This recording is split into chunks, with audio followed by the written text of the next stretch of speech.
Olá, tudo bem com você, meu irmão, minha irmã? Estamos aí juntos para mais um compartilhar da Palavra de Deus. Hoje eu quero falar com vocês sobre um assunto muito gostoso, muito importante, que eu tenho certeza que vai abençoar o seu coração. Quero falar com você sobre alegria.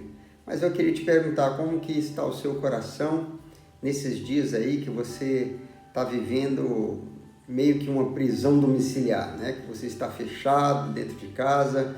Como que estão as suas emoções? Como que você está reagindo em meio a esse momento? Bom, eu queria falar com vocês sobre uma pessoa que também estava preso, mas apesar da prisão, do sentimento de estar com a sua liberdade comprometida, ele se alegrou. E não somente se alegrou, mas ele transmitiu essa alegria para outros. É o nosso conhecido apóstolo Paulo. Eu queria conversar especialmente sobre a carta que ele escreve aos Filipenses, porque essa carta é conhecida como a Carta da Alegria por muitos teólogos.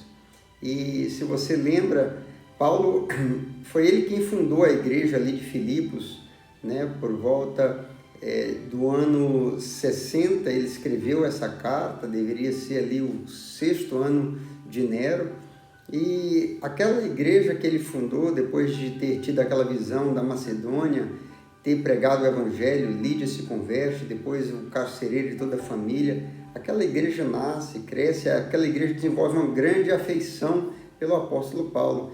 E aí quando eles sabem que Paulo está preso em Roma, eles decidem enviar Epafrodito, o pastor, né, para fazer uma visita ao apóstolo Paulo, envia também uma ajuda ali para as suas necessidades. Paulo se alegra muito com aquela visita e quando o Epafrodito volta, traz consigo uma carta redigida pelo apóstolo para aquela igreja. E em vários momentos daquela carta, Paulo repete uma instrução para os irmãos lá de Filipos, dizendo que eles deveriam se alegrar em Deus. Pelo menos 4 vezes ele manda essa instrução. E a carta tem 4 capítulos, então a gente poderia dizer que tem uma média de uma ordem para se alegrar por capítulo. Embora essas ordens apareçam nos capítulos 2, 3 e 4, mas ali no capítulo 1 ele também diz que ele se alegra quando ele está orando pelos irmãos. Depois ele diz que ele se alegra pelo fato de que Cristo está sendo anunciado. Então é uma carta recheada de instrução para que nos alegremos no Senhor. Então vamos dar uma olhada, não vamos ler toda a carta, mas eu queria ler especialmente o capítulo 4, o verso 4, né? Quando ele diz aquela expressão muito conhecida, aquela ordem de Paulo dizendo: alegrai-vos sempre no Senhor. Outra vez digo, alegrai-vos. Bom, vamos pensar aqui um pouco sobre essas palavras de Paulo. Quando ele diz assim, alegrai-vos, né?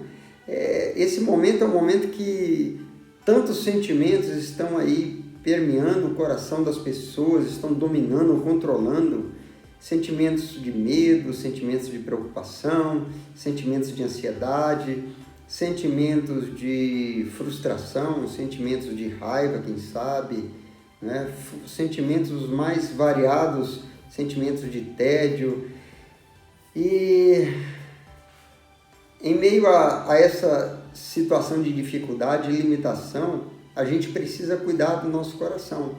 Paulo, ele estava preso, ele estava recluso, ele estava com cadeias, das quais ele fala, mas ele diz aos irmãos da igreja em Filipos, alegrai-vos. E o que mais que ele diz? Ele diz, alegrai-vos sempre. Paulo sabia que apesar da inconveniência de estar preso, havia muitas coisas boas acontecendo e nós devemos sempre olhar para as coisas boas que estão acontecendo ao nosso redor, que Deus está fazendo, e isso também gera alegria no nosso coração. Mas Paulo diz para os filipenses, alegrai-vos sempre.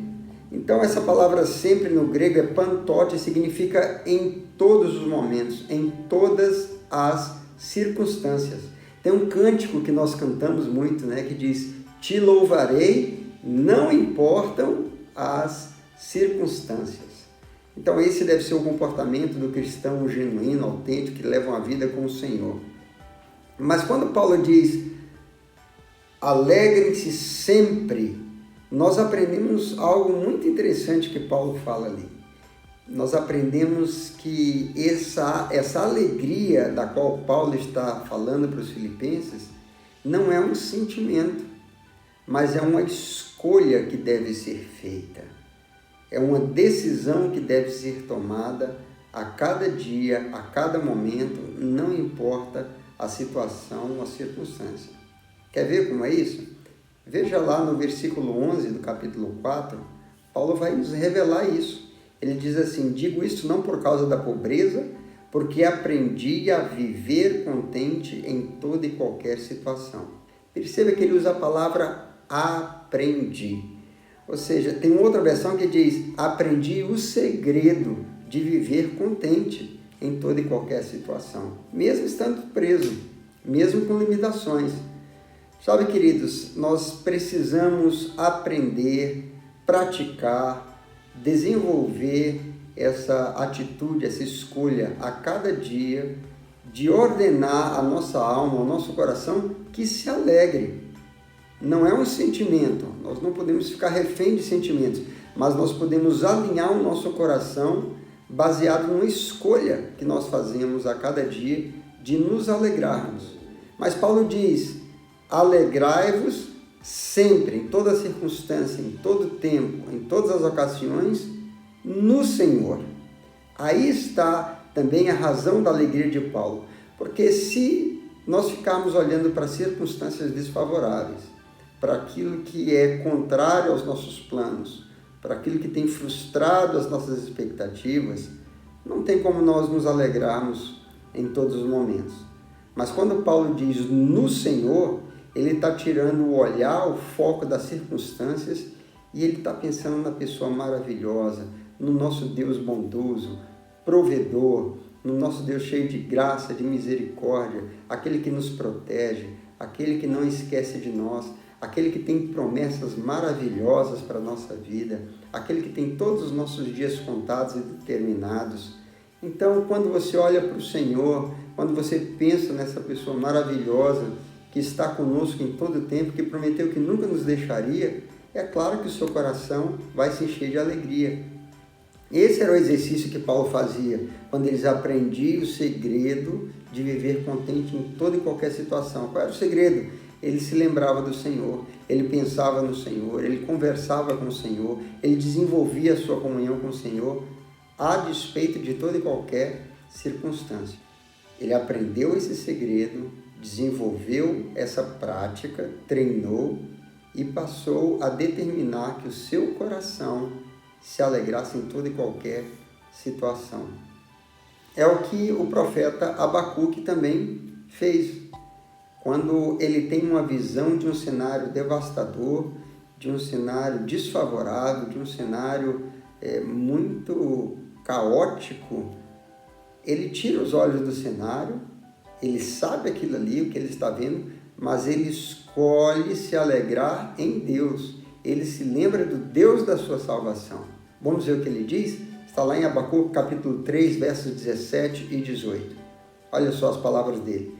Mesmo não florescendo a figueira, não havendo uvas nas videiras, mesmo falhando a safra de azeitonas, não havendo produção de alimento nas lavouras, nem ovelhas no curral, nem bois nos estábulos. Ainda assim eu exultarei no Senhor, me alegrarei no Deus da minha salvação. Que coisa maravilhosa! Olha, esse é um exercício muito importante para você fazer todos os dias. Eu quero te encorajar, meu irmão, minha irmã, a cada dia quando você levantar, que você dê uma ordem à sua alma, dizendo: minha alma, eu te ordeno, alegre-se no Senhor nesse dia, exulte no Deus da minha salvação. Outra vez eu digo: alegra-te, minha alma. Nós precisamos ser cheios dessa alegria e que essa alegria seja conhecida de todos, como Paulo vai dizer no versículo 5, Filipenses 4, 5, ele diz: seja a vossa moderação conhecida de todos. Que seja a sua alegria, a alegria que você tem no Senhor, conhecida de todos da sua casa, de todos da igreja, de todos os seus vizinhos, de todos os seus colegas de trabalho, Eu quero te desafiar, meu irmão, a você se encher dessa alegria no Senhor e você contaminar. Essa é uma boa contaminação que deve acontecer. Que você contamine o máximo de pessoas que você puder com essa alegria. Que Deus te abençoe, não se entristeça, seja alegre no Senhor, renove a sua alegria e até a próxima, até o nosso próximo encontro. Grande abraço.